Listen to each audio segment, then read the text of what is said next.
Lord. கர்த்தருடைய பரிசுத்த நாமத்துக்கு மகிமை உண்டாவதாக. இந்த நாளில் கூட இந்த டெய்லி டீல்ஸ் மூலிமா கர்த்தருடைய வார்த்தை கொடுக்க தேவன் கொடுத்த இந்த வாய்ப்புக்காக தேவனுக்கு நன்றி செலுத்துகிறேன்.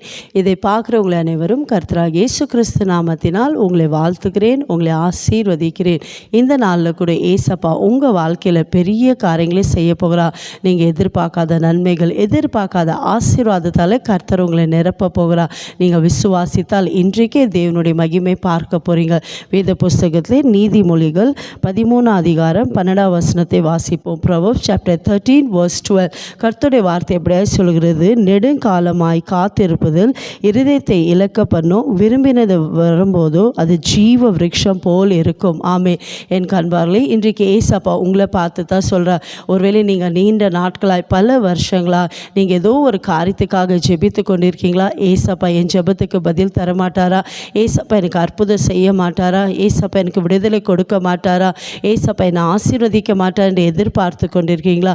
ஏசப்பா இன்றைக்கு உங்களுக்கு வாக்கு கொடுக்குறார். நீ விரும்புகிற காரியம், நீ ஜெபித்து கொண்டிருக்கிற காரியத்துக்கு இன்றைக்கு ஏசப்பா உங்களுக்கு பதிலை தரப்போகிறா. அதுதான் சொல்கிறா.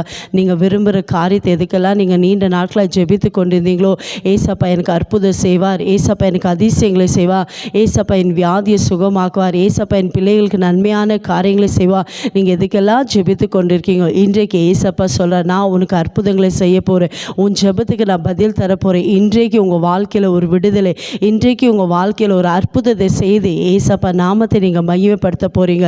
விசுவாசிக்கிறீங்களா? இருக்கிற இடத்துல விசுவாசத்தோடு ஏசப்பா வாக்கு கொடுக்குறவர், வாக்கு மாறாத தேவன்க. ஒருவேளை மனுஷன் வாக்கு மாறலாம், ஆனால் வாக்கு கொடுக்குற தேவன் உங்களை வாக்கு மாறாத தேவனா, அந்த வாக்கு தத்தின்படி ஆசீர்வதிக்க வல்லமை உள்ள தேவனாக இருக்கிறார். இருக்கிற இடத்துல விசுவாசத்தோடு ஏசப்பாவை நோக்கி ஜெபிக்கலாமா?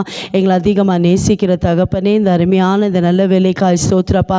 இந்த நாளில் கூட நீங்கள் வாக்கு கொடுத்துரு ஏசப்பா. நீர் வாக்கு கொடுத்து தேவன், வாக்கு மாறாத தேவன் அப்பா. வானத்திய பூமி உண்டு ஆக்கின சர்வ வல்லமை உள்ள தேவன். என் ஜனங்கள் எந்தெந்த காரியத்துக்காக பல நாட்களாய் பல வருஷமாய் ஜெபித்து கொண்டிருக்காங்கப்பா, அவங்க ஜெபத்துக்கு எல்லாம் பதிலை தருவீராக. உங்களுடைய வார்த்தை அனுப்பி அப்பா என் ஜனங்களை விடுதலை ஆக்குவீராக. உங்களுடைய வார்த்தை அனுப்பி என் ஜனங்களை ஆசீர்வதிப்பீராக.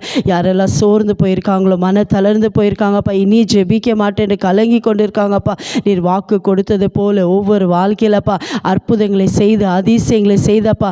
உன் ஜெபத்தை கேட்டேன் என்று பதிலை கொடுத்து உம்முடைய நாமத்தை நீங்கள் மகிமைப்படுத்துவதற்காய் ஸ்தோத்திரம். இயேசுவின் நாமத்தில் பிதாவே, ஆமென். God bless you.